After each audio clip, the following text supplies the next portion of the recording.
We're stepping a little bit further on into Mum and Dad's marriage, and I would like to invite Lainie to come and share just some stories, some memories.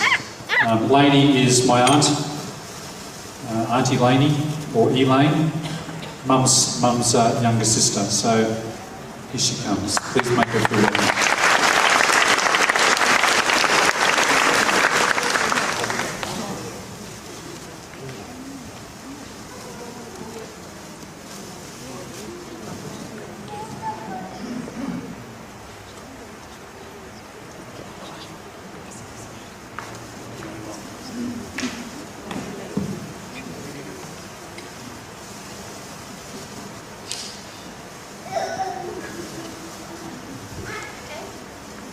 You right? Oh, okay.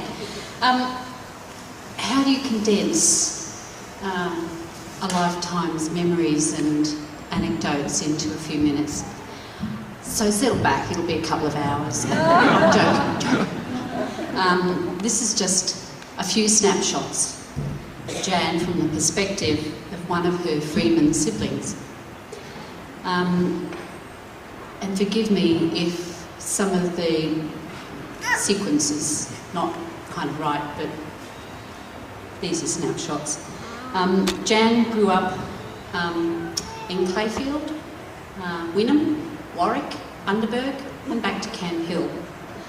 And as a kid, I remember music being a very important part of Jann's life and our family life, and we had a pianola, and some of our happy family memories were having sing-songs around the pianola, and Jann would play as well and we'd all sing. But I also remember the hours of piano practice as a kid. And I believe that Jann's love of music as well has inspired and encouraged her family. And isn't that obvious? I mean, really, it certainly was just fantastic to see her grandchildren and also their children who are so musical. Jann also enjoyed acting, and I remember going to Wynnum to the Harlequin plays and watching Jann in a play. Her creative talents were varied, and she was a great painter, and later in, I think, China painting was, I think we've all got, a lot of us have got a piece of her China painting. Something you might not know is that Jann was a great beauty, but when you knew that, but she was an entrant in the Miss Australia quest. And I see her, no, truly. And as a kid, I always thought, wow, my big sister is just the most beautiful person. And she really was a great beauty, and I still think she is. Isn't that so? So we then moved from, my memories are kind of vague because I came along a bit later, but one thing that will never leave my mind, and probably Greg and Don and all of us will remember standing on Brett's Wharf, saying goodbye as she left on the Fair Sky to go to the UK. And none of us knew how long she was going to be away, but during the course of the time, we'd get postcards from these exotic sounding places like Port Said and Aden, and she produced a lovely ring for me that she'd bought somewhere and en route, and then they got to London, and we got more postcards and letters describing life there, her jobs, really interesting jobs, a lot of travel. Social life was great. She shared a flat in Berkeley Square because, of course, Earl's Court, not Earl's Court or Kangaroo Valley for Jann. No way. Then we got this letter about this Dutch bloke with an unpronounceable name. Now, you've got to remember that in those days, we didn't have international phone calls, so we had no idea how it was pronounced. So all I knew was that my new brother-in-law was going to be Appie Knijnenburg. And that's what he was until, after their whirlwind romance, engagement, 2 marriages, 2 wedding ceremonies rather, in Holland, they came as £10 tourists on their first cruise together and arrived, and at that point we realised how to pronounce Appie Knijnenburg. They were also expecting their first baby, so it was great news and we were so delighted.